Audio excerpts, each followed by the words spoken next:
Would you put your palms together and follow after me? Namo tassa bhagavato arahato samma sambuddhassa.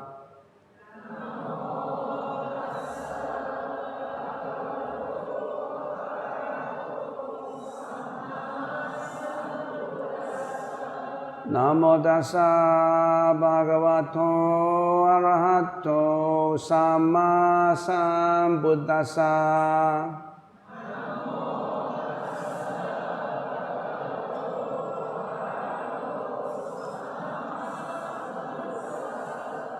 Namo tassa bhagavato arahato samma sambuddhassa.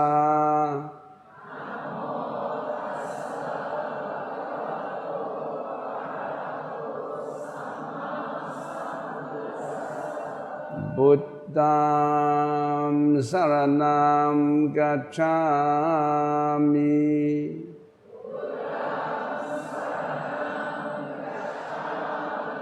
Dhammam saranam gacchami.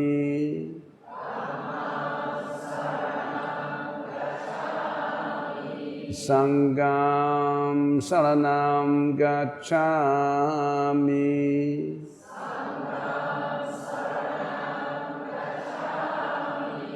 Tudiyampi Buddham saranam gacchami.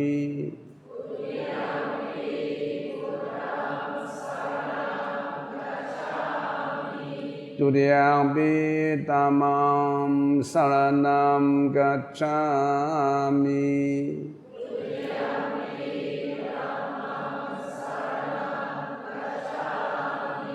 Tudiyampi Sangham saranam gacchami.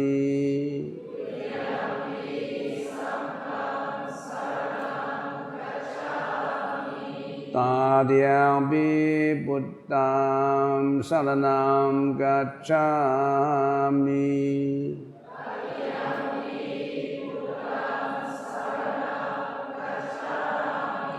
Tadiyampi Dhammam saranam gacchami.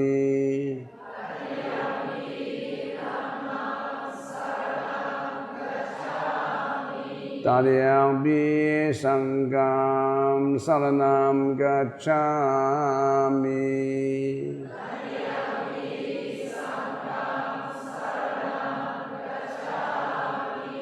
Please put down your palms. Good evening, Venerables, fellow Buddhists, ladies and gentlemen, boys and girls. I can see some boys and girls in here. I guess some of you probably we may have met on YouTube. Those who have seen me on YouTube, raise your hands. Quite a few people on YouTube. Yeah. Today we come face to face with each other. Face to face. It's easier to communicate.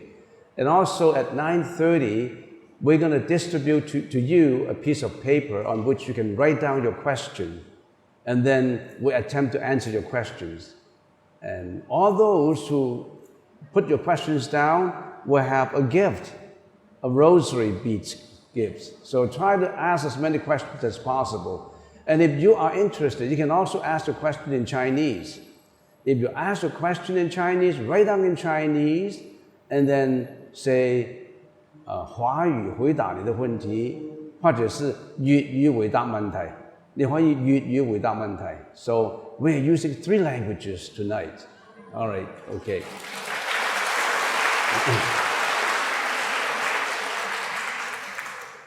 Thank you for the introduction, and I would like to express my gratitude to the Malaysian Buddhist Association for putting all these things together to have such an event for us. And today's topic is how to overcome emotional challenges. What are the emotional challenges? These are the mental afflictions. It's very important that we must be able to deal with our mental afflictions. So what we are trying to do tonight is try to to match what we have learned in the Dharma, in Buddhism, to overcome emotional challenges that we face every day. It will be a very practical topic. So how do we talk about tonight's topic? This is how we will deal with it.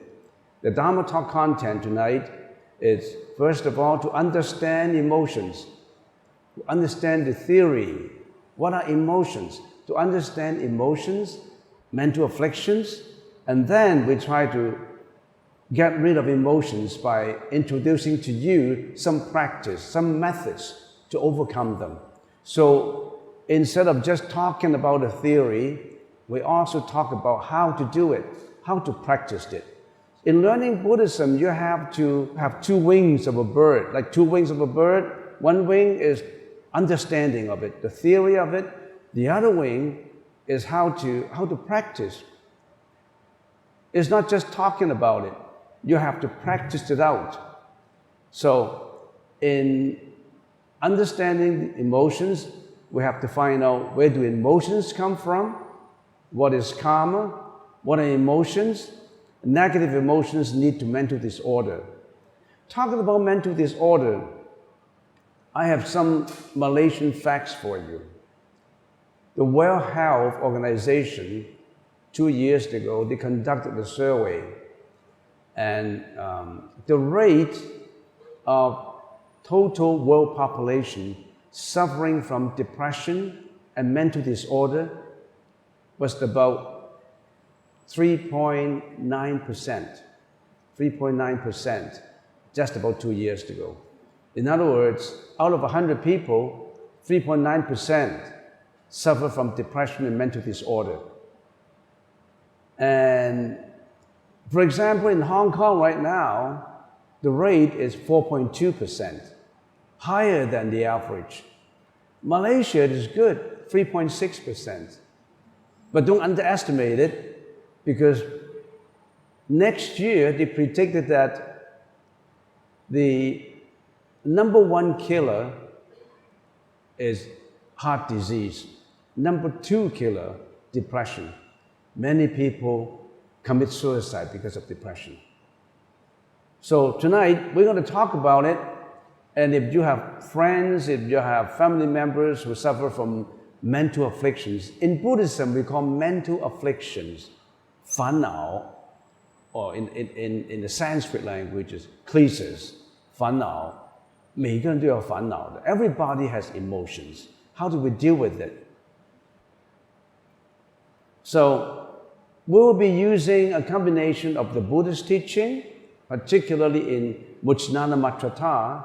Vajnanamatrata is the study of consciousness. Buddhism, it's very profound psychology. Vajnanamatrata is to study, in the Pali language, is Vijnana, the study of the consciousness, of mentality. We also combine it with a little bit of science, neuroscience, vibrational medicine, and some psychology. So we'll be doing a mixture of information. Where do emotions come from? Emotions come from karma, 业力, karma. Talking about karma, there are two kinds of karma. Present life karma and past life karma.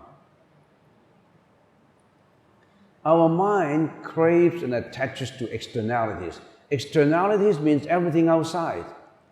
We have been creating karma in the process of satisfying our desires through our behavior, speech, and thought. Karma disrupts our inner peace, induces emotions and suffering. Present life karma. Present life karma in the Chinese language is 分別和執, 分別我執, 叫做 present life karma 係分別我執. Past life karma, innate karma accumulated from previous lives through rebirths. In the Chinese language is 俱生我執.屈生我执. It is very important that everything starts from a thought. So when we are doing meditation, why are we meditating? Meditation is to how to initially train our mind in controlling our thoughts. Thought gives rise to action. So thought is very important. Every thought gives rise to action and speeches, of course. There is no speeches, there's no actions without a thought.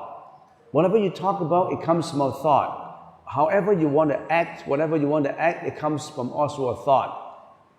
So the Buddha told us that we have to watch our thought. We call it introspection of our thought.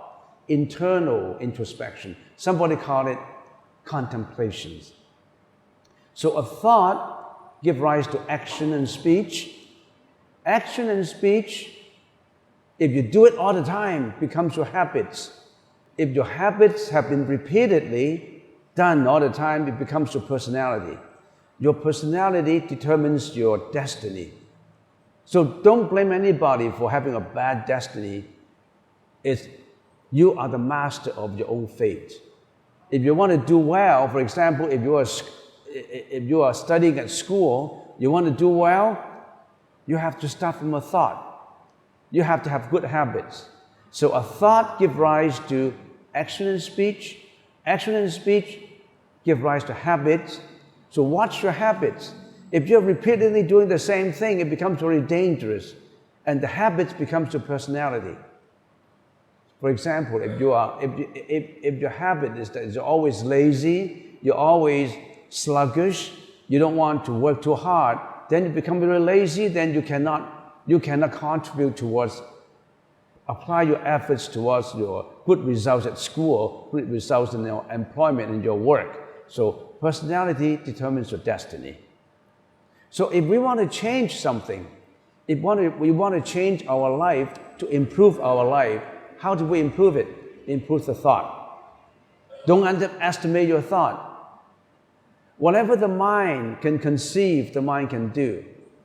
Whenever the mind wants to do something, if you really try hard, if you're repeatedly trying hard, you will get it accomplished. So that's positive thinking. For past life karma, there are certain procedures that the Buddha said we can do to make up to what we have done wrong in the past. Repentance, performance of good deeds, purification by practices of the Buddha's teaching. What is karma? What is karma? Karma is an accumulation of actions of the body, speeches of the mouth, and thoughts of the mind. Shen, kou, yi.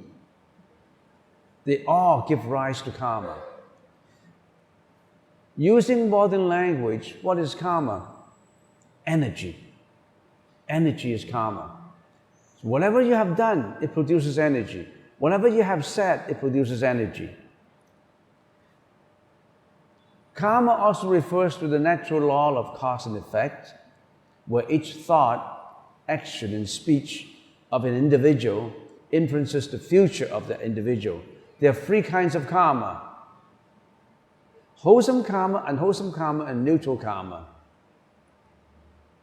Wholesome karma gives rise to wholesome effect. Unwholesome karma gives rise to unwholesome effect. Neutral karma gives rise to neutral effect. That is the universal law of causality. So the suffering and happiness we experience are the results of our own actions, speeches, and thoughts reacting on ourselves. Our karmic energy has been accumulating from one life to the next as we continue to experience rebirth. So far, are we okay? Is it too boring for you? There's got to be some theory there that you really have to learn. And if you don't learn this theory, you can't go on to control your emotions and passions. Tonight, we're going to deal with depression too. All those people, your friends, your relatives who suffer from depression, this is the time to know more about it so that you can resolve problems about depression.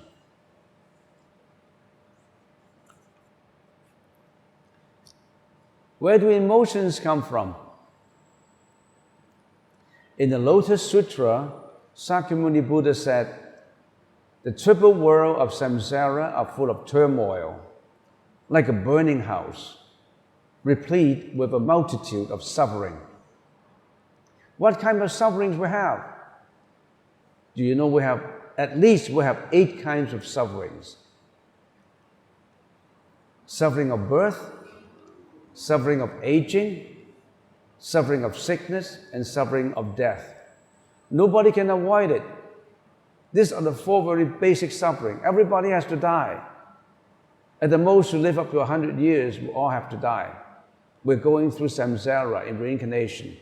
But hopefully, if in this life you can get out from samsara, you will not be subject to reincarnation. Number 5, suffering of being departed from beloved ones. Your mom and dad, your granddad, your grandmom passed away. You are agonizing and you feel sad. That's also suffering. Suffering being living together with despised one. Husband and wife, they don't love each other anymore, but because of the children, they have to maintain the bondage. They can't get a divorce. They still have to go on. In a company, you're working with colleagues that you don't like, but you still have to work with them. So this is a kind of suffering. Suffering of being together with people you dislike.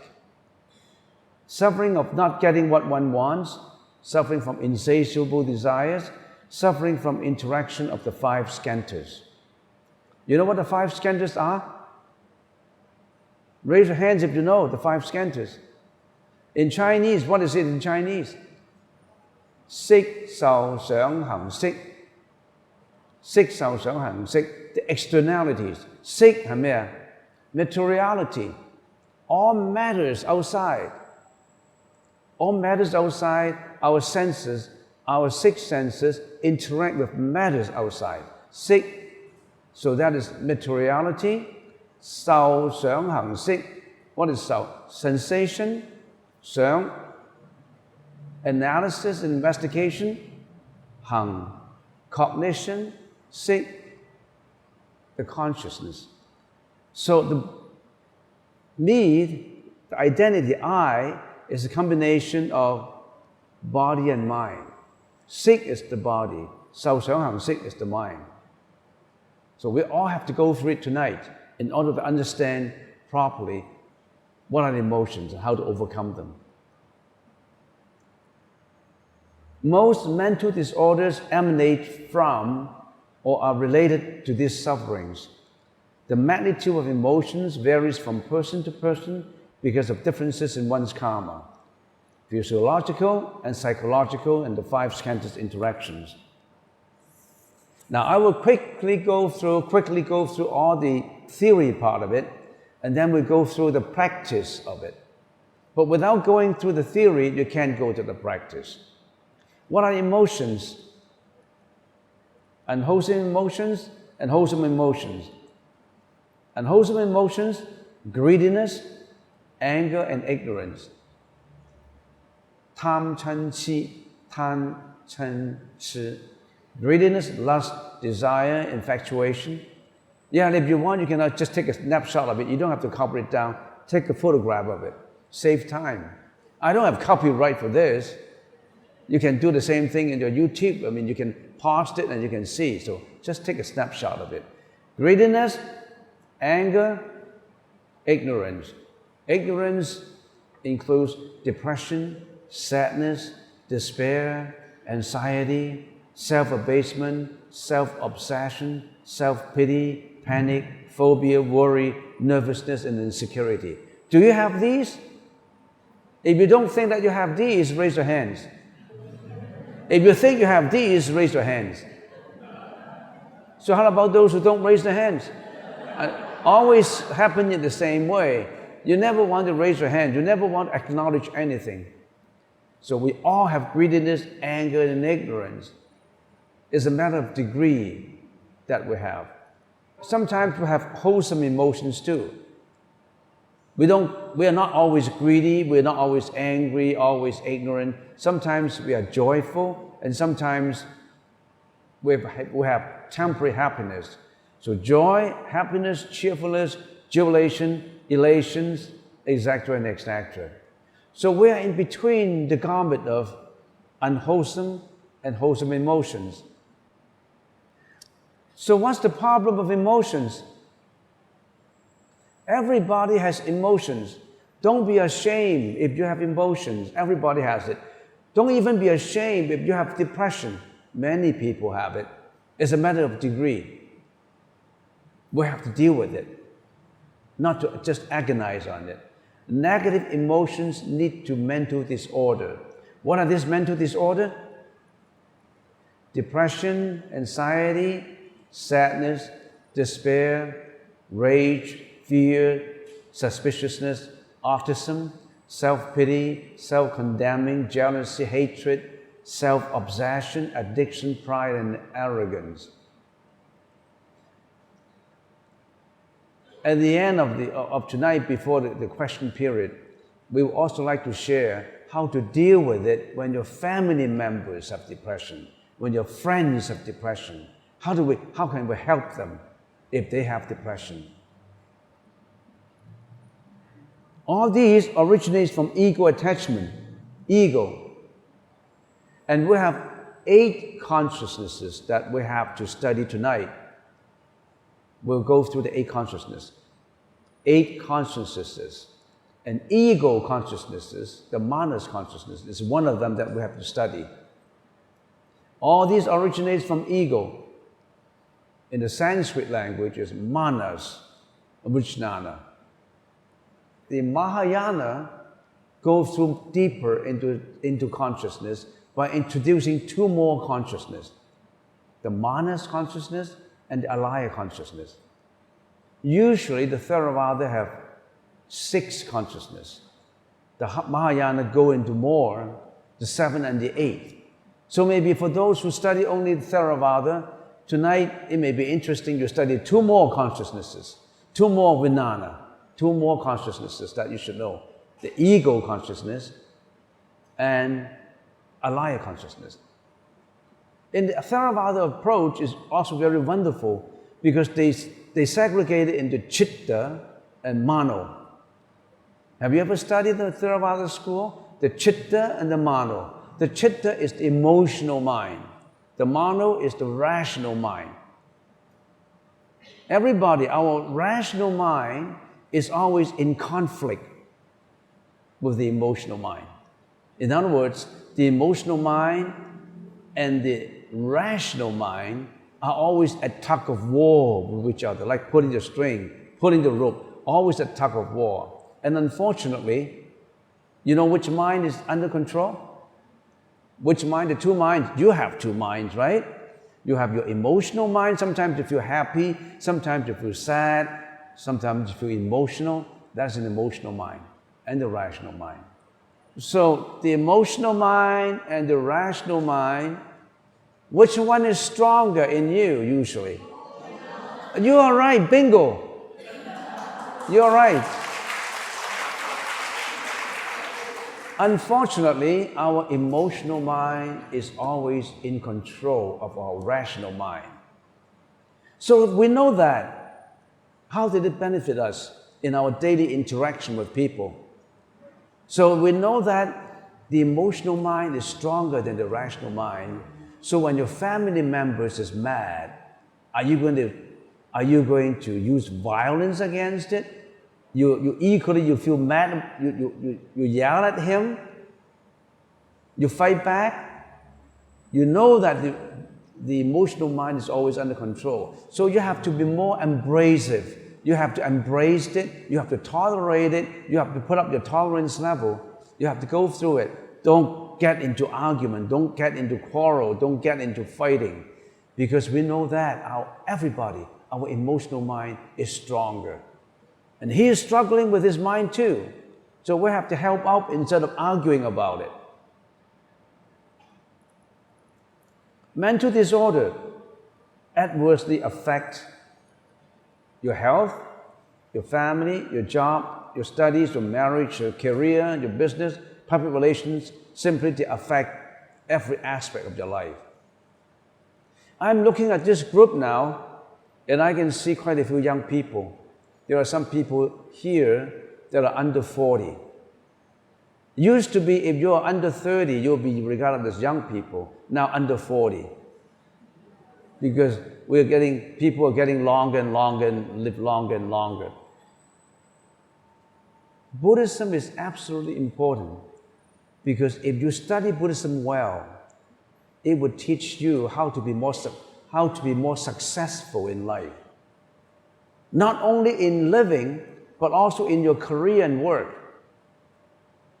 For example, in your career and work, if you're running a business, if you know the philosophy of the Buddhist parameters and actually practice the 6 parameters, you'll be more successful in your career, in your business.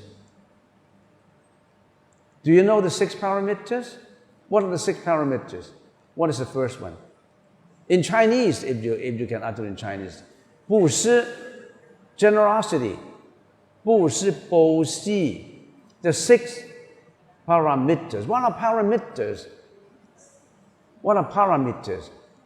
Parameters is to go from this shore to the other shore, from the shore of confusion to the shore of enlightenment, from the shore of misunderstanding to the shore of understanding, from the shore of suffering to the shore of happiness. So these 6 parameters would lead you to happiness. So if you know the 6 parameters, you'll be successful in whatever you're doing. If you're a student, if you know the 6 parameters, you'll be an A student. If you're a businessman, if you know the 6, I'm just sidetracking from this. Are you interested in parameters? Raise your hands if you are. How many students are here tonight? How many students? No students here tonight? How many people are running businesses? How many people are working for a career? No response. The 6 parameters, the first one is what? Generosity, giving. You always want to give out, right? Don't just say, give me, give me. Every time when you go to a temple, Buddha, please give me reputation, please give me money, please give me happiness. You always acquire. But the first of the 6 parameters is learn how to give. It's more blissful to give than to receive. That is generosity. You have to learn how to be generous. Generosity. What is the second one? 持戒. 持戒. What is 持戒? Sila. Maintain the highest morality standard. So abstain from doing bad deeds and promote good deeds. That's number 2. 持戒. What is number 3? 忍辱. Tolerance. Put up a very high tolerance level. What is number 4? 布施, 持戒, 忍辱, 精进. What is 精进? 精进 is what? Diligence. You really have to work hard in whatever you're doing. If you work hard in whatever you're doing, you will be successful. So number 4 is diligence. What is number 5? 布施, 持戒, 忍辱, 精进. Chanting. What is chanting? Meditation. In the Pali language is jhana. In the Sanskrit language is dhyana. Chanting. Concentration. What is the number 6? Wisdom. Bora. Why are these important? Say, we apply that to your company. For example, apply that to your career. We want to apply these 6 parameters to your career. Why do you need to learn the 6 parameters? First of all, you must learn how to give. If you're working with your colleagues, if you are always giving, you're always helpful, what happens? You will set up very good interpersonal relationship. If you're always stingy, if you're always selfish, you think your colleagues will like you? So that you learn to be generous, if you always want to give, to help, then you will be a good friend of all your colleagues. If you're doing a business, if you know that you have to give back to the society, you always want to give back to the society, not just to get from the society. The second one, 持戒, abstain from doing bad deeds and doing only good deeds. I remember when I was about 23, 24 years old, I was teaching a grade 4 primary students, talking about how to be good, how to abstain from doing bad deeds. And I told my students, I said, there are 10 good deeds that we must do all the time. What are these 10 good deeds? Abstain from killing, abstain from lying, abstain from sexual misconduct, abstain from flowery language, abstain from stealing, abstain from double-tonguing. So there are 10 good deeds that we have to do. So I was telling the students that you have to do the 10 good deeds. And if I said, if you can do the 10 good deeds all the time, when the time comes that we die, for example, you go to heaven.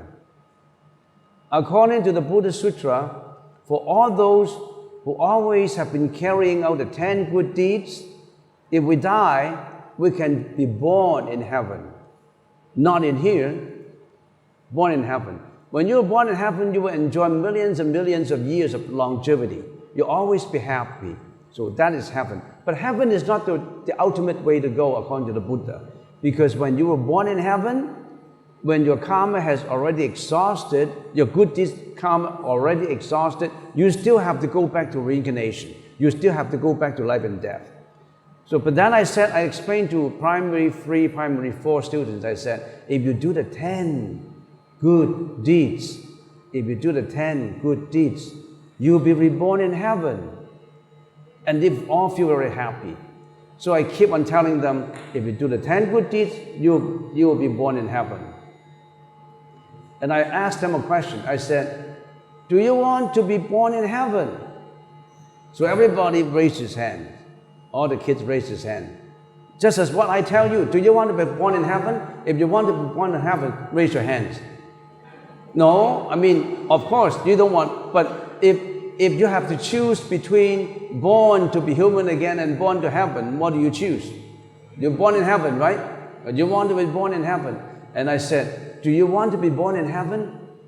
All the students, the grade 3 students, they all raised their hand. Yes, I want to be born in heaven. I want to be born in heaven. I want to do the 10 good deeds. I want to be good. And there was one boy in there, John. He didn't raise his hand. I said, John, how come you didn't raise your hand? Do you want to be born in heaven? And then John stood up. He said, no, no. I said, why don't you want to go to heaven? No, I cannot, I can't. How come you don't want to go to heaven? My mom told me to go straight home after school. Can't be born in heaven. So, the second parameter is to abstain from doing bad deeds and doing only good deeds. What is the third? What's the third? 不失其戒忍辱, tolerance. You have to tolerate hardships. Just like in a company, if a company is always thinking about getting from customers, you think the company is going to be successful? If the company is always talking about giving good service, serving the community, that company will be successful. If that company is always promoting good deeds, that will be a good company. If that company at the time of hardship can always tolerate hardship, that would be a good company. So if you run into difficulties, you must learn how to endure and tolerate hardship. Giving, high morality level, high level of tolerance, 不失其戒忍辱，精进是什么？ Diligence. You really have to work hard. Whatever you're doing, you really have to work hard. There's no free lunch. If you want something to be successful, you have to work hard. If you're a student, if you want to be an A student, what do? You have to work hard. I'm still looking for my book. I'm looking for a book that I always wanted when I was a student. How to pass the examination without studying hard. I couldn't find that book. I always in my dream, I said, if I can get a book that teaches me how to pass the examination without studying hard, that would be wonderful. But up to now, I can't find that book. You really have to work hard at it. There's no easy way out.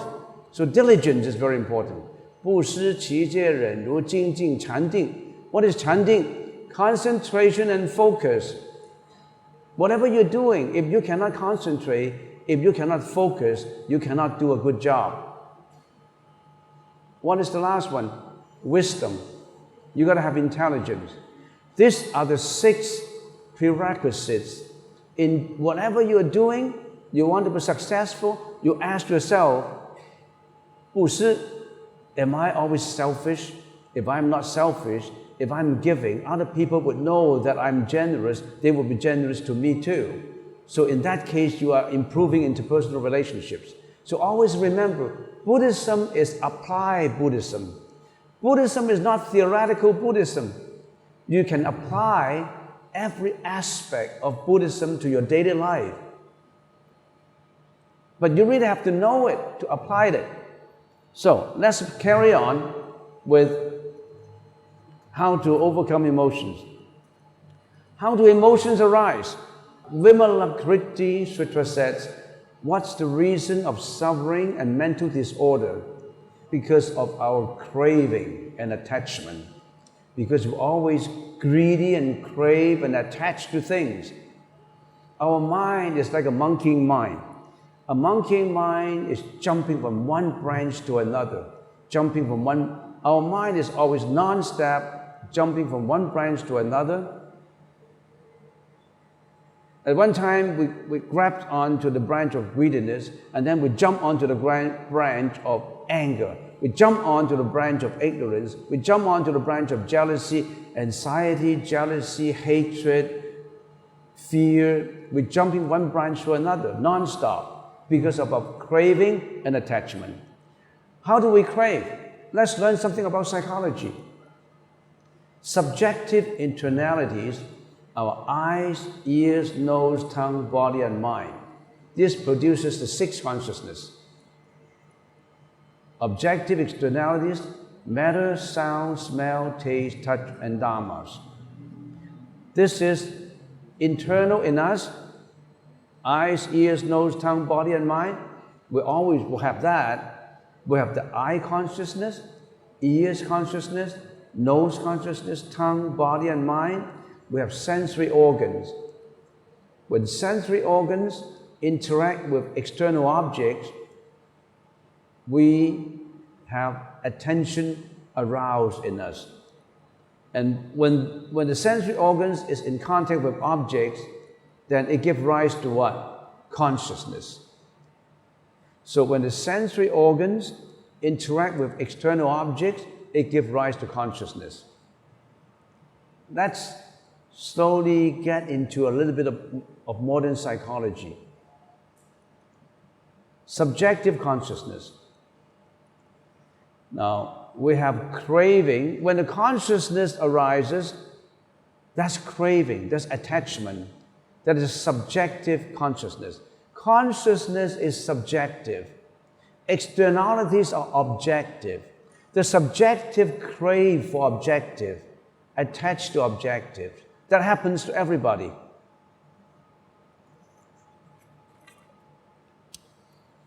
Let's get into a little bit of psychology. How does our mental experience work? Externally, we have external environment, objects, sound, smell, taste, and touch. That includes everything about externalities, external objects. Object, everything is object. You are my object. Object is made up of molecules, body cells, elements, protons, electrons. All these are objects. And then there's also sound, vibration, frequency, smell, taste, and touch. How do we interact with these? Through what? Through perceptions. Eye consciousness. Eyes interact with objects. Ears interact with sound. Nose with smell. Tongue with taste. And body with touch. That's our perception through the 5 sensory organs. Do you have that? Do you know that? Do you agree? Your sensory organs interact with externalities, objects, sound, smell, taste, and touch, give rise to eye consciousness, and give rise to perception. It's very important to study that in order to know how come a depression comes out. How come we have mental disorder? How come we have mental afflictions and depression? This is how our mental experience works. And after that, what happened? Cognition. What is cognition? Mano consciousness. The 6th consciousness comes into working. Cognize, cognition, the 6th consciousness. The 6th consciousness is very skillful because it includes all the various functions of the cognitive processes, including interpretation, intellectualization, analysis. It goes through cognition. Cognition is more powerful than perception. Do you know why cognition is more powerful than perception? Do you know why the 6th consciousness, the mano, is more powerful than your eyes, your ears, your nose, your ears, your body, and your taste and your tongue? We have perception at the front end and then cognition. Why is cognition more important than perception? More powerful? Why is the mind, the 6th consciousness, the mano consciousness, is more important than perception? Because eyes cannot see the past. Ears cannot listen to yesterday's sound. Your nose, can your nose smell yesterday's smell? Yes or no? No. Can your tongue taste yesterday's taste? No. So eyes, ears, nose, tongue, and body only interact with the present reality. But mano, the 6th consciousness, is more powerful because that is the mentality in your mind. When you don't use your eyes, you close your eyes, you plug up your ears, all your senses are gone, you still can create an image in your mind, right? If you're not using the perception, you still can create images in your mind. And these images are images of the past. And it can also create images of the future. It can also create images of the present. When you open your eyes, you got images of the present. But your mano can dig up old files. Let me give you an example like a company. Like in a company, you've got to understand this. Because if you understand this, you know how your senses work. You know how to deal with depression. You know how to deal with your hardships, your emotions. So don't get bored by this psychology. This is absolutely important. If I give you the example of a company, the 5 sensory organs are the front-end salesmen of a company. Your ears, your nose, your tongue, your body. And the mano is the manager behind. The manager is supervising all these eyes, ears, nose, right? The manager is supervising. You have a manager in your mind. That manager gets you into trouble. That manager can give you the happiness too. That manager can help you to be successful. That manager can also pull you down to failure. How do you want to train your manager? Why can't you have a better job? If I want to go into temporal affairs, how come you can't make as much money as you want? Or how come you can't be more intelligent? Because your sixth mano consciousness is not powerful enough. You can train your sixth mano consciousness to be more powerful. If you're a student, you train your sixth consciousness to be powerful, you'll be an A student.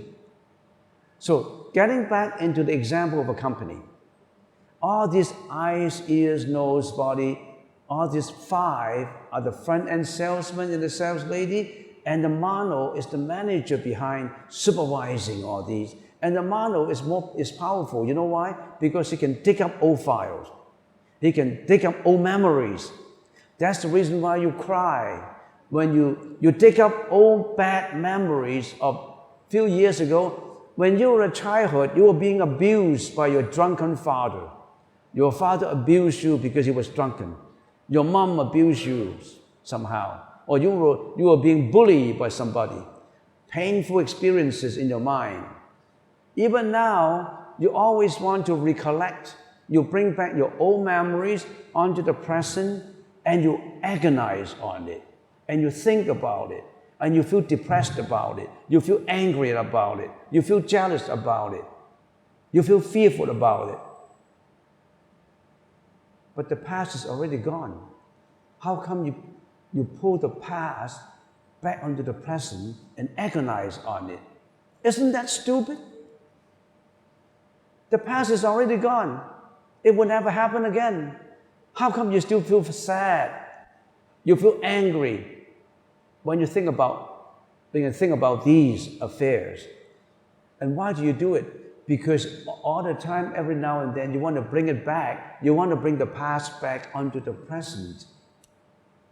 And you also worry about the future. What happens if I'm sick and I will die? What happens if my family members die? What happens if I lose my job? What happens if this happens? You always want to worry about future. But by worrying about it, you think you can improve it? If you get sick, if you worry about death, you think you'll recover from the sickness? You won't. But you still worry about it because the mano always want to do a budget. In a company, the manager always pull up the past information, calculate it, and the mano also want to budget for the future. That's the manager, very skillful. The manager can break the company. The manager can make a company prosperous too. You better train your manager in your mind. The sixth consciousness pull you down. The sixth consciousness can improve you. Which one you want to choose? You want to train your manager to be successful. How? The Buddha is teaching us in his teaching how to improve our mano. But you're not listening. You're not learning from it. Now is the time to learn. More than just the mano, there's another seven consciousness. The ego consciousness. That's what we call the manas consciousness. Giving you the example of a company. You have the front-end salesman, the five, the eyes, the ears, the nose, the body. You also have the manager, the mano. One is the manas. The manas is the board of directors. This board of directors is very selfish. He only looks at the share price, the stock price. He only cares about the company profit. He cares about nothing else. He only cares about ego, about profit. Nothing else. You've got to produce profit because the board of directors is very egotistic. You have that board of directors in you. That is your manas. That is your ego. Every time when you interact with the outside world, your manas always come out to say, this is me, this is I. I want to be better than you. I'm jealous. I'm angry. I. Everything is I. That's the danger of the manas. You better train your manas to get rid of the I. Because of the manas, you always feel unhappy. Because you always compare. You're always jealous. You're always arrogant. You're always being proud. You always commit mistakes, unwholesome deeds. That's the manas consciousness. We all have to improve on this. The Buddha taught us how to improve on our brain, on our mind. Have you been listening? You want to be A student? Do this. You want to be successful in your company? Do this. You want to live a better life? Improve on it. That's the seventh consciousness. How about the eighth? Before going to the eighth, what did the manas do? The manas personalized everything. Personalize everything, and emotions arouse from the personalization. We always see things with an internal commentator. You were born with tainted glasses. You want to see things according to your own opinion. You want to see things your own way, because why? Your manas is in control. You cannot help it. You always have this internal commentator in you. I hate this. I love this. You personalize everything. Everything you see, everything you say, here comes Mr. A, I hate Mr. A. But to somebody, here comes Mr. A, I love Mr. A. Everyone is different. What is the number 8 consciousness? The alaya consciousness. Giving the example of a company, what is this alaya consciousness? That is the whole combination of the company, the spirit of the company, the rules and regulations of the company, the emblem of the company. That company is striving for non-selfish means. That company is striving for the benefit of mankind, or that company has nothing but egotistic issues. So the alaya consciousness is like what? It's like a memory of your computer. Everything you do is recorded in there. Every bad thought is recorded in your alaya consciousness. Every good thought is recorded in your alaya consciousness.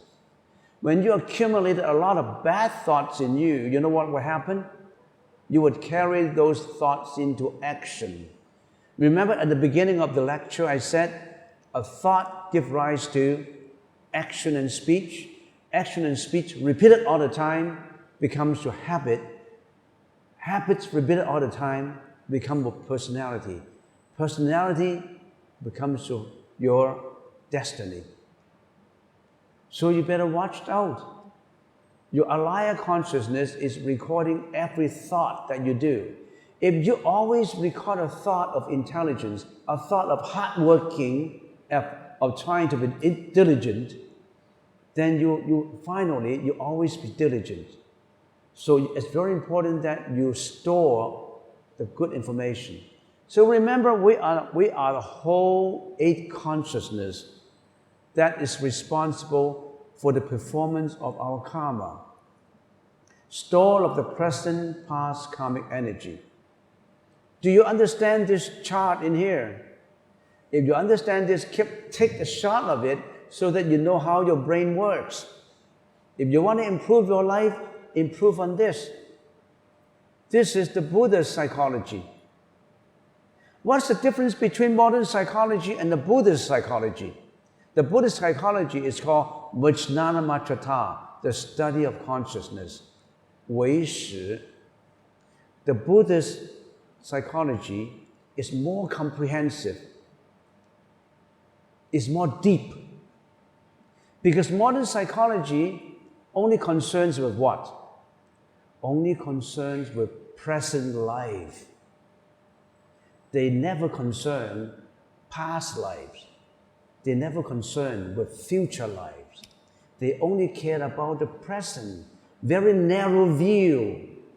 Present psychology only concerned of what is now, what is happening now. But the Buddha said, more than just happening now, you have to take a look at the past, previous life, and also have to take a look at the future. So the Buddhist psychology is three-dimensional: the past, the present, and the future. And one more important difference between the Buddhist psychology and modern psychology. Modern psychology only concerns the present world that we're living in. Only the present world. The Buddhist psychology concerns world beyond. Metaphysical world. World of the saints. World of the Buddha. World of the Bodhisattvas. Vertically, it's much wider. I've been talking for 1 hour already. I'm just 1/3 of the way. And now they're trying to distribute papers to you. Put your questions down on the piece of paper. I'm just cover 1/3 of what I'm going to say. But anyway, I will continue. Let's get into more detail as to how your sensory organs interact with externalities. Why do emotions arise? Because we cannot let go. Our senses habitually attach to external objects, arousing wholesome and unwholesome emotions. For example, eyes interact with matter, seeing a sensual object arousing sensual desire. Ears, being insulted by arousing anger, being complimented by feeling delight. You're being affected by sound. Nose, resenting pungent odor, attaching to fragrant smell. Tongue, indulging in meat eating, leading to animal slaughtering. Because your tongue wants to taste the flesh and blood of animals. That's why you are supporting killing animals for food. Are there any vegetarians in here? Raise your hands. Not many. Those who are still involved in eating meat, raise your hands. How come you dare not raise your hands? You eat meat every day and you dare not to acknowledge that you're eating meat every day. You're supporting killing animals for food and you don't want to raise your hands. That's hypocritical. Your seven consciousness is working in you. Your manas is working in you, obscuring your ego because your tongue want to taste the flesh and blood of animal. You want the steak, the pork chop, the chickens, the ducks, the pigs, the cow. Body, tactility. Mind, attaching to past memories. All right. I want to stop in the theory part. I want to go into the meditation part now, the practice part. The meditation part. How many people are interested in meditation in the group? Raise your hands. If you're interested in meditation, in Kuala Lumpur, I've been told that usually people are involved with studying the Theravada approach of meditation. And some people even criticize that the Mahayana approach is not to organize, or it's something else that they may not be able to accept. But I can tell you, the Mahayana meditation is extremely organized. And I can tell you why right now. Let's quickly go into meditation. Where do emotions come from? From the mind. That's why we're doing meditation, to train the mind. What kind of meditation we're doing? Let's start with meditation. Actually, this course should last 1 month. I'm trying to do it in 1.5 hours. It should take 1 month to talk about this. What is meditation? Meditation is in 2 parts, 2 perspectives of meditation. One, mental stabilization. Second one, mental introspection. Some people call it stabilization is calming down the mind. Mental calming. And some people call introspection is contemplation. But I think the proper translation should be stabilization of the mind and then introspection of the mind.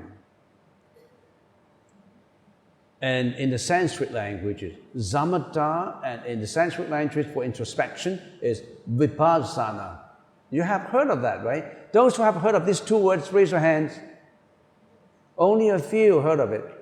The Chinese Buddhism spent a lot of volumes of books about Guan, about samatha and vipassana. Particularly in the Tiantai Guan Famen, the 6 gates to samatha and vipassana. Tiantai Guan, Tiantai, the Tiantai division of the Buddhist teaching is all geared towards the study of stabilization and introspection. The reason why they're not too popular is because they were written in ancient classical Chinese, and not many people translate them into English. But more and more people are translating them into English. Basically, if you want to classify meditation, not from the perspective of the content, from the perspective of the names of meditation, you have 2 kinds. Tathagata meditation or Tathagata Zen, Tathagata Chan, or Dharma Master Chan. Ru Lai Chan, Zhu Shi Chan. Ru Lai Chan, you can say Tathagata meditation. Zhu Shi Chan, Dharma Master meditation. In the Chinese meditation. Dharma Master meditation, they don't use words. What you know is an impediment to your enlightenment. You think you are very knowledgeable? The knowledge that you have is exactly the hurdles that stop you from being enlightened. The more you know, the more ignorant you are. You have to research more into why. I can't explain tonight in here. So that is the Dharma Master meditation, which they don't use a lot of words. They use what? Koan. You know what koan is? K-O-A-N. They use queries. Chan Hua Tou. For example, they meditate on the koan of who is chanting the Buddha name. Where do I come from before I was born? They use query. They use query to arouse the suspicion. It's just like the query is like a balloon. The query is getting bigger and bigger and bigger and bigger, and then one day it bursts. When it bursts, nothing is behind. Nothing's left behind. It's all enlightened. That you really have to learn. We can't say anything more today. The Tathagata meditation is a gradual procedure. The Buddhist meditation, according to Sutra, is a gradual procedure. How gradual it is here. For stabilization, you use the in and out breath. In the Theravada school is Anapanasati. Have you ever heard of Anapanasati? Satipatthana, Mahasatipatthana? That is exactly samatha and vipassana approach to meditation. There's a lot more to say about meditation. It takes about many months just to learn how to do the Anapanasati. Anapanasati is not just to watch the in and out breath. You have to use, in the stabilization part, you have to use counting, following, and the stabilization. Shu, Sui, Zhi. That is only the stabilization part. You still have the introspection part, which is introspection, turning, and purification. These are the 6 gates to samatha and vipassana. Just a little bit more. Meditation. What is meditation? Meditation is actually a consciousness therapy, using the modern language. You know what a therapy is? Healing of our consciousness. Meditation is to heal the sickness of our consciousness. So it is, in modern language, it's consciousness therapy. 心灵治疗 is also in two parts. In 心灵治疗, you have to have the object of concentration, and that object of concentration is the breath. Focus on the in and out breath. In the contemplation part or introspection part, you have to use the four foundations of mindfulness. Contemplation of the body, of feeling of mind, and of mind impressions. I don't have time to explain that. I only have 1.5 hours. But last but not least, why not using a candle flame, a pond of water? Why are we using the breath? The Buddha told us to use the breath as our focus of attention. Why the breath? Focus on the breath. Why? Because the breath is the most present moment of our awareness. What is more present than the breath? The breath is not the breath of the past, the breath of the present. The most present in you is your breath. Your breath is the most present moment. That's the reason why when we're meditating, we say, here and now. What is the meaning of here and now? The breath is here, the breath is now. It follows you wherever you go and as long as you live. If you're not using the breath as the object of focus, why are you using others? Because your breath is the most vital, it's the most important. It goes wherever you go. And meditation is not just crossing your leg. Meditation is 24/7. What is 24/7?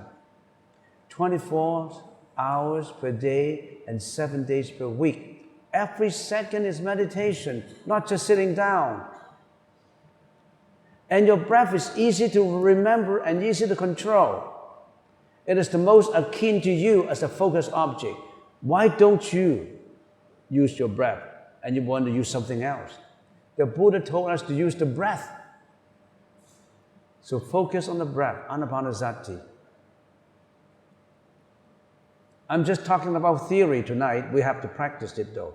Let go of the sultry thoughts. Break the habitual perpetuation of attachment. We have a lot of thoughts, but let go of it. The breath deals with the present. The past and the future must be dealt with by letting go. We are all living in the dream of existence. Do you know that? What's the meaning of Buddha? Bud. What is Bud? Bud is awakened from the dream. We are in a dream. Do you know that you are in a dream? What is the person? The person who has awakened from the dream of existence. We are all in a dream. We are in a dream of existence. Why are we in a dream? Who am I? Before I go ahead to answer this question, I want to ask you a question. Who am I? Can you answer that question? I am a combination of body and mind, right? Simple answer. Any argument? Who am I? If somebody asks you, Mr. A, you've been studying the Buddhist concept, you believe in Buddhism, I want to ask you a simple question. Who am I? You said, I don't know. You answer him, I am a combination of body and mind. And then I ask you another question. What is this body? And I ask you another question. What is this mind? Maybe let me ask you mind first. What is mind? What is this mind? Mind is what? Mind is thoughts. What is a thought? A thought is three-dimensional of time. Or put it another way, who am I? This body and mind occupies space, right? And this body and mind occupies time, right? Time and space. You are living in time and space, right? Time is regarding thought, right? Time is regarding thought. So what is the past? The past. Time is past, present, and future. What is the past? The past is gone. Can the past come back? Answer my question. Can the past come back? No, right? The past cannot come back. Can the future come now? No. So there's no past, right? There's no past. There's no future, right? How about a present? Every present takes away. Tick, tack, the clock. Tick, tick, tick. Every present does not stay. Every second does not stay, right? Are you always staying in the status quo situation? You're always subject to changes, right? So the present, there's no present. So if there's no past, no present, no future, how come you say you have a mind? So you have no mind. Right? You have no mind. You're not existing as having a mind. But how about the body, the space? My body is occupying space, right? What is this body made up of? Body cells. What is this body cells made up of? Elements, protons, electrons, etc., etc. And all these elements are changing all the time. They're not status quo all the time. It's changing all the time. It's not the same. 1 minute is not the same as another minute. So it also exists according to causality. Only conditions fulfill, your body exists. If your lung goes, if you have sickness that your lung no more can function, you think you can live? So you live based on the conditions that all these bodily parts, all these organs, everything exists. So you exist not as a true reality. You exist only on conditionality. Only on conditions that your body works out without sickness, on the conditions that there's no earthquake, there's no war, that you can go home safely, that everything turns out to be okay for now. It may be changing all the time. So your body, you have no body. You only have existence of conditionality, of conditions. So that's the reason why you are in a dream. You're not existing. Do you realize that? So how does this help us? And then Mr. Cheng will ask you, yeah, that seems to be philosophy, that seems to be psychology. How can that help us in our daily life by knowing that? You tell me. By knowing that you're living in the existence of a dream, by knowing that you don't have an eye, you don't have a past, you don't have a future, how does that help you? I'm not giving you the answer. I don't want to give you all the answers tonight. You got to think about it. By knowing that, how can that help you? Buddhism is not about just prostration, not just about offering flowers, about kneeling down, about acquiring from the Buddha. Buddha, please give me a boyfriend. Buddha, give me a good marriage. Buddha, give me, I'm sick now, give me healing. If you believe in the Buddha on the basis of acquisition, that will only increase your greediness. That does not increase your wisdom. But if you request the Buddha for help, they will help you. You know why? Buddha and Bodhisattvas are waiting to help you. But can you help yourself? So in other words, I have been giving the same analogy last night in Yibo, right? Yibo, I was giving a talk on Yibo. And I said, Guan菩薩, Avalokitesvara Bodhisattva, Phật, Buddha and Bodhisattvas, they were like grand universal channels. they have a frequency. Guan Yin Pusa have a frequency. The Buddha, Amitabha, all Buddhas and Bodhisattvas and all saints, every one of them have energy. Every one of them have a frequency. Their frequency is different from ours. Their frequency is much stronger, much more saintly. Our frequency is always polluted. Our frequency is polluted. But their frequency is pure. The purer your frequency is, the more powerful. So they are universal channel of frequencies there. And we are like a cell phone. When in the reality world, when you have a cell phone, you have a channel here. You contact that channel, and that channel transmits the frequencies to a third party. That's why you can talk on the phone.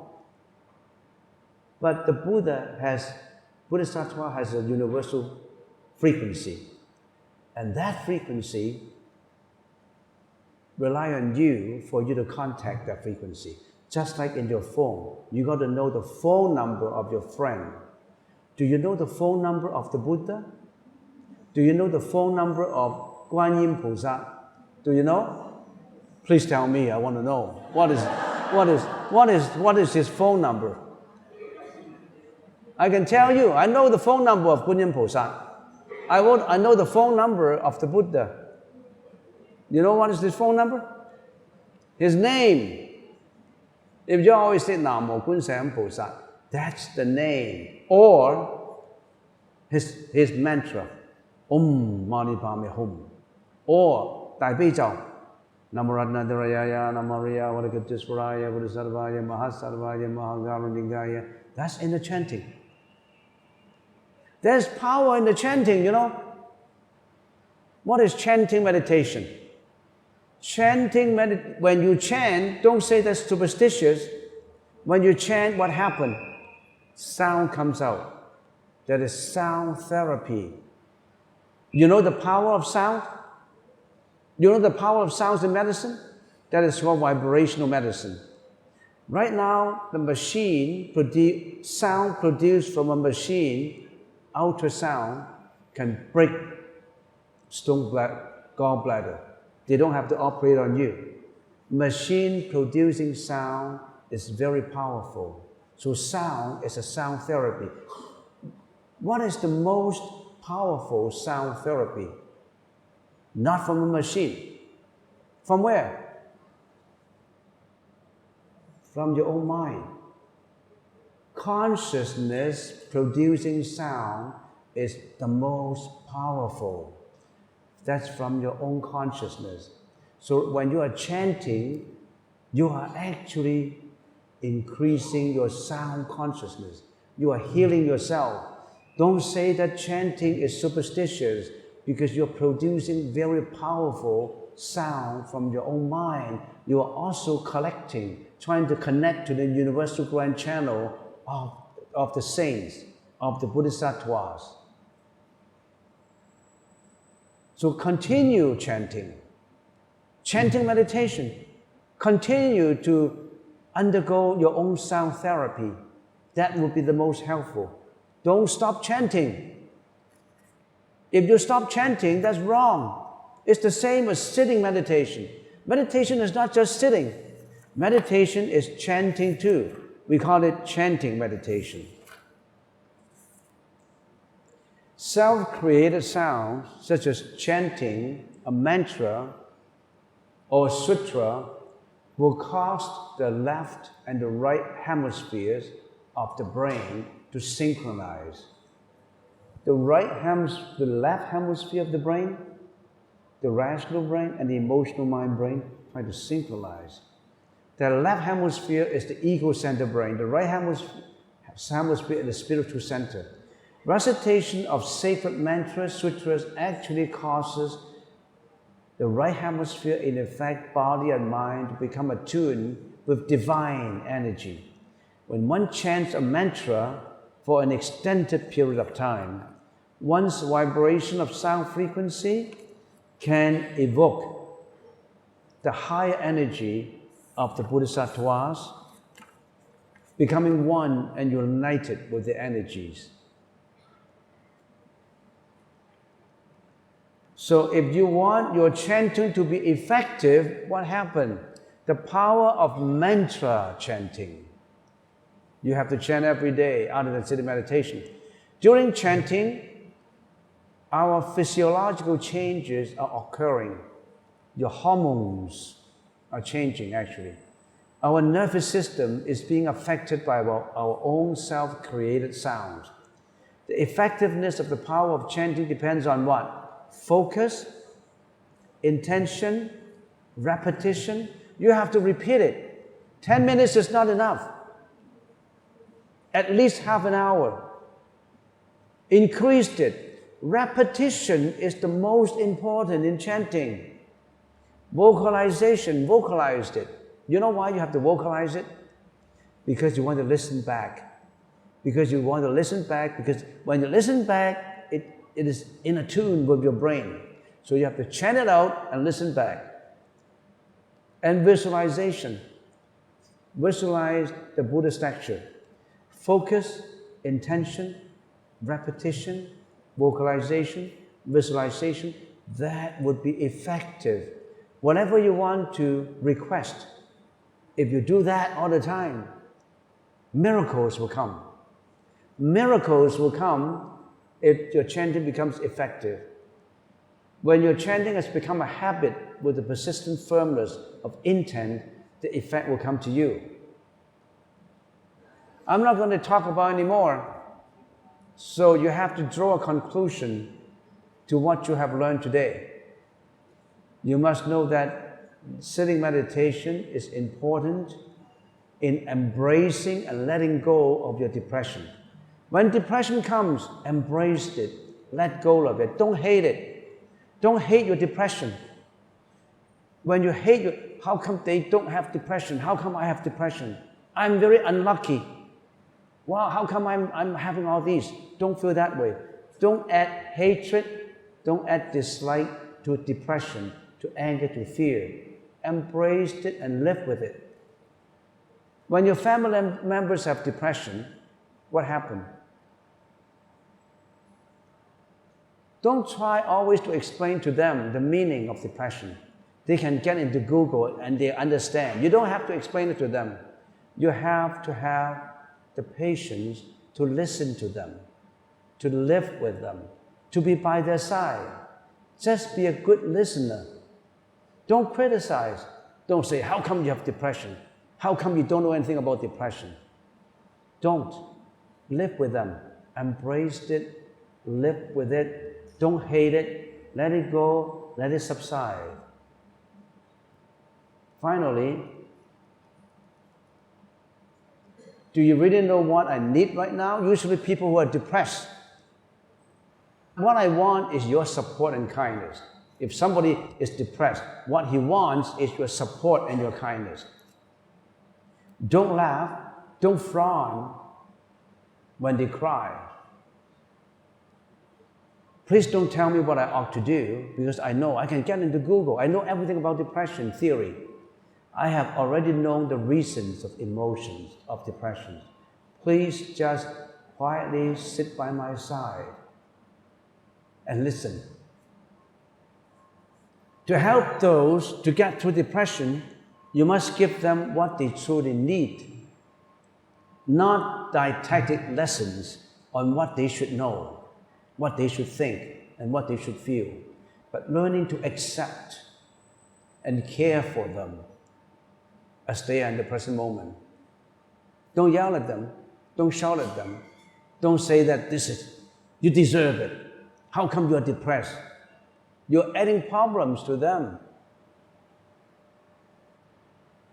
Develop the powers of patient listening, understanding, and compassion to providing healing to their mind, and let the teachings of the Dharma shine through into their soul. Understand?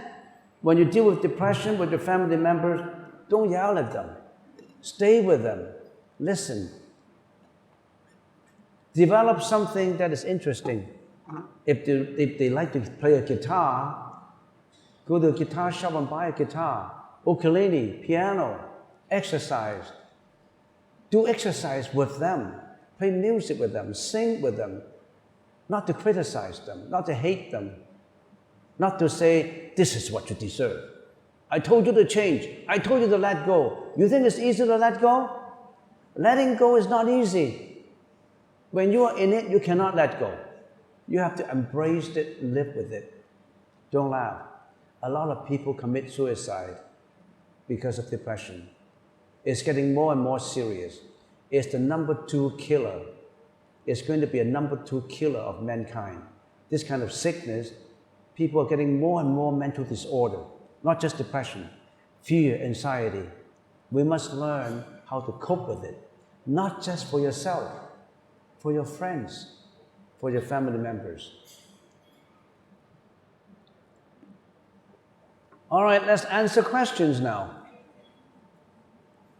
How do you comfort an elder person, 90 years old, who is afraid of death? The moment she thinks of dying, she becomes very difficult. I told her about Amitabha, Pure Land. She doesn't trust there's one. I like the handwriting, very good handwriting. I was in Singapore last year, talking to a group of 900 people, and they handed a lot of these papers. And one surprising phenomenon that I have experienced compared to people, I don't want to mention the city's name. Singaporeans have very good handwriting. Every piece of paper is very good handwriting, very neat and tidy. Now this is the first question, very neat and tidy. So I tell you, 90 years old, a 90-year-old, and it's getting more difficult because it's afraid of death.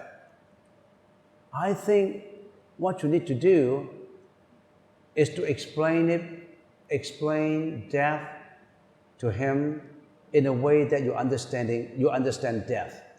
Do you understand death? Death is not an end. To people who are still in samsara, in life and death, death is the beginning. Whoa. I'm beginning to know that I can't sleep tonight because I have to answer all these questions. So death is the beginning of the next life. And everybody has to go through it.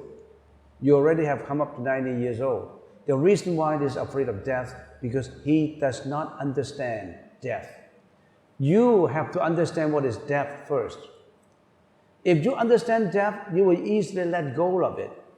You have to understand that the world is subject to changes. The reason why he is afraid of death is because he does not understand the Buddhist teaching. Changeability, impermanence, and suffering. The fact that you have gone through 90 years of suffering in here, and that there's an opportunity for you to be away from this world of suffering, who knows, you may be reborn in a world that is not as much suffering. Explain to him, but first of all, you yourself, the explainer, has to understand what is death. What is this world as compared, for example, with Amitabha's world. It's a two different worlds. If we have to die anyway. After our death, we don't want to roll with our karma into the next reincarnation, which is the 3 vicious realms. Infernal, animal realm, or ghost realm. We don't want to go into this realm. We want to, if you're not enlightened yet, if you can't do the Pure Land, you still have to be subject to samsara. You have to explain all that. You have to understand it first. That's the reason why when you know more Buddhist concept, more Buddhist understanding, it's easier for you to explain. Equip yourself with the right understanding of death first, and then slowly explain it to him. When give in to others' demand, they keep coming back with more demands and not happy with my decline to their wishes. By declining, am I not practicing endurance? So they keep on demanding. If they keep on demanding, if the demand is very simple, just fulfill the demand. If they say, oh dear, can we go to Italy for holiday? But if you can, just go. If a simple demand, just observe it, just carry out the demand. If a demand that is too demanding, you have to explain it. You have to analyze the situation. Then if the demanding is too much, you explain it. Oh dear, your demand is too much. Why is it too much? Because I have to work. Right now, the company is going through difficulties. If I try to get 2 weeks holiday or 1 week holiday, I'll be fired. So I can't meet your demand of going for holiday. You need to explain it. You need to have the patience in explaining it. If it is a simple demand like, can we go out for dinner? Well, you can carry out the demand. Always be embracing. Always be accepting it. Live with it. So you know what to do. We don't have to tell you. So always be kind, be compassionate, and always express your compassion. You know how to express your compassion? I've seen a lot of families, they don't care about expressing loving kindness to others. You know, on Mother's Day, there are lay women in Buddhism and lay men in Buddhism, and they say, I love my mom. I always love my mom. They never expressed it. On Mother's Day, you send the flowers to your mom. You don't do that because, oh, why should I buy a bouquet of flowers for my mom? You have to express your thankfulness. You have to express your love, if you have love. You have to express your compassion. You have to say it. You have to compliment. If your wife is cooking a good meal for you for dinner, you have to say, oh dear, this is a good meal. You don't just shut up. You just criticize. You never compliment. You never praise your wife. That's the problem.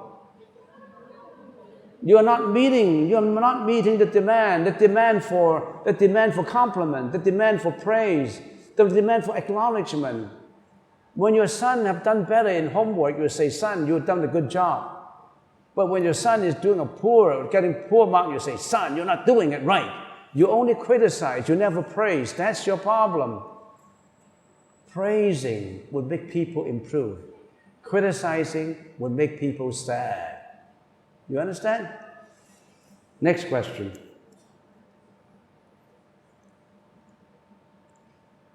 Present, past, and future coexist in the same, I can't read this, in the same internet? How can Sakyamuni Buddha give Dharma talk to his mother in heaven? Ask him. How do I know? How can Sakyamuni Buddha give Dharma talk to his mother in heaven?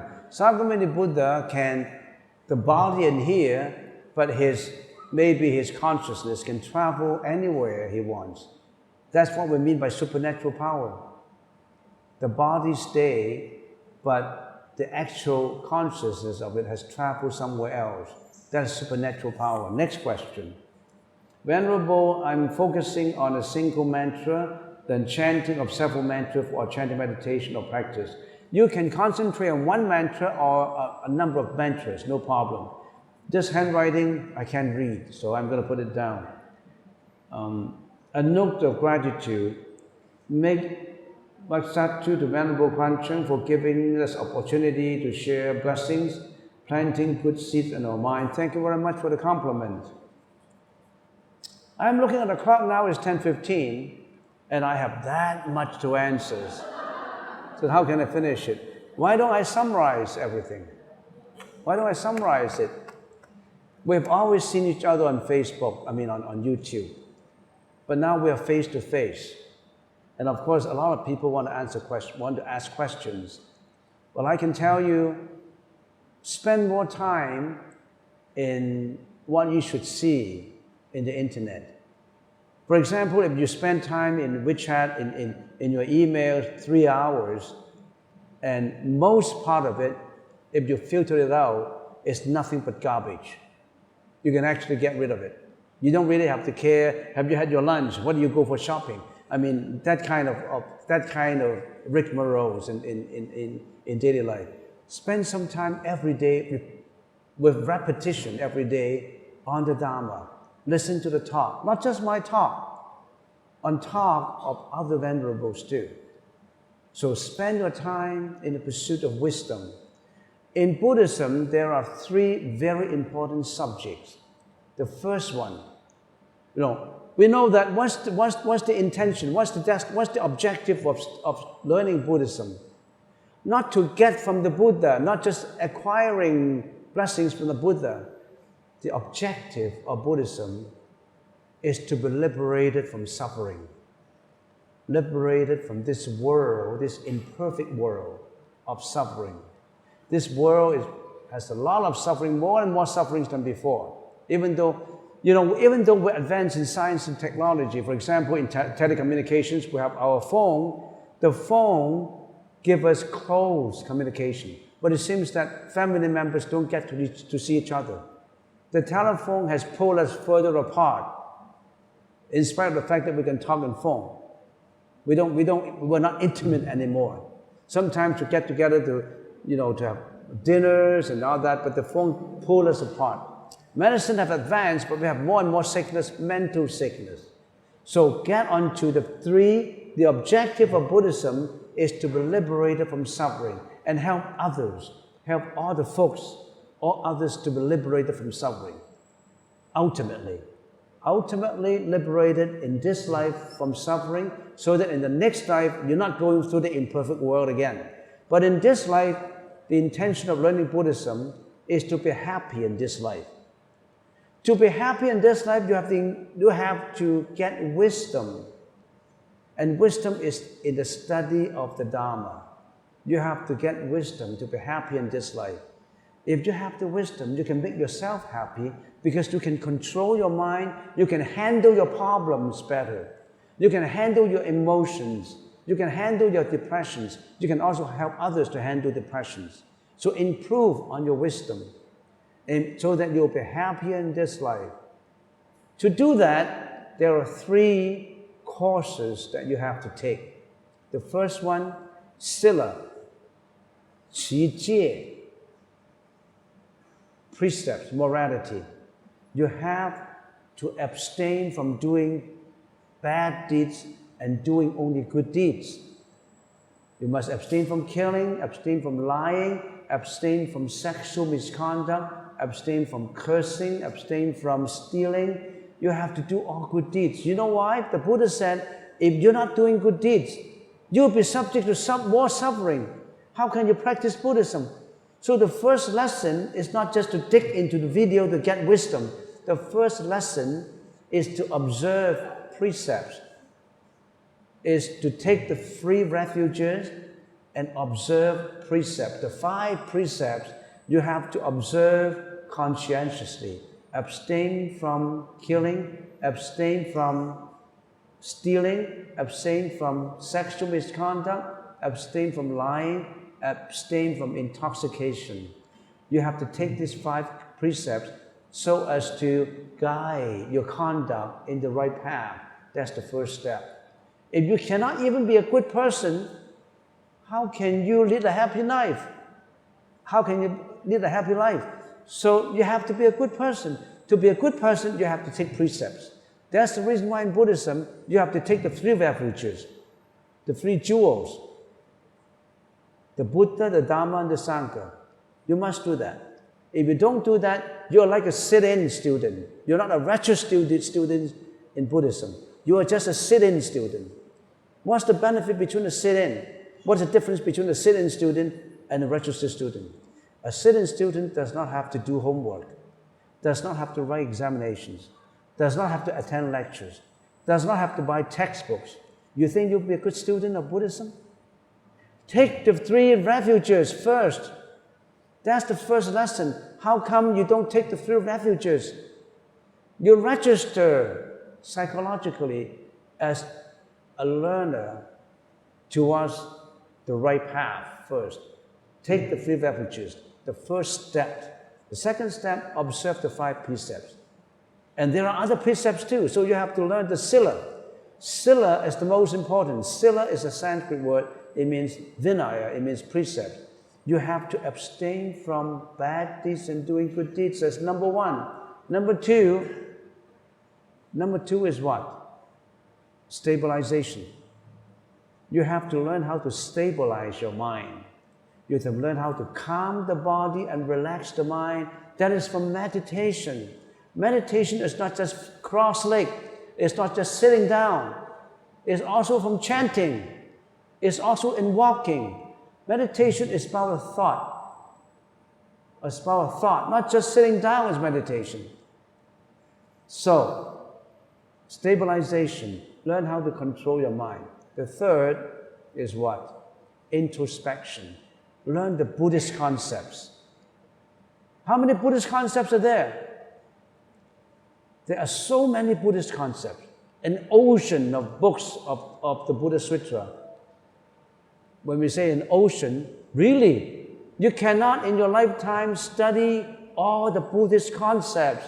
How can you study all of them? It's like an ocean of literature. What do? When you want to know the taste of ocean water, do you have to drink up the whole ocean? Answer my question. If you want to taste the water of the ocean, do you need to drink up the whole ocean? You just have to take the cup, scoop up ocean water, taste it, then you know the whole ocean. Don't get perplexed. How can I study with so many books, so many of these things? You have to know a few basic concepts and then meditate on those concepts. And that's enough. You don't have to look for it every day. I know people who have been looking for videos and tapes all their life, and they just put their books on their shelf and never go beyond 10 pages. And that is you. You don't need to. You don't need to read everything.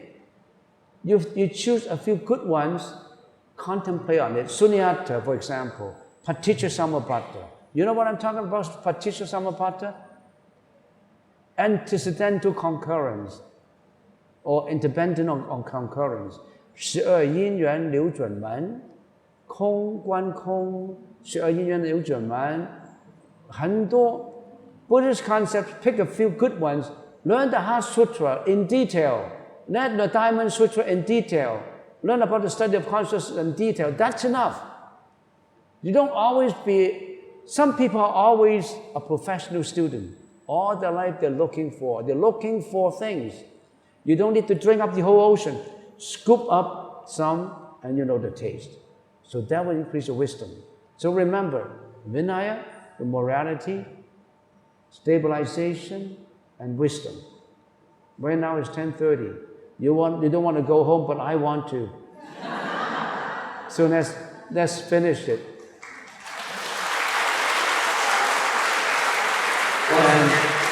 And good fortune and good luck to every one of you. You have cultivate good seeds in your Dharma field of consciousness. And these seeds, we don't know when, will sprout and be grown into full blossom. By then, you will know that you'll be liberated from samsara, liberated from an imperfect world and to be born into the free world. Thank you. Yeah.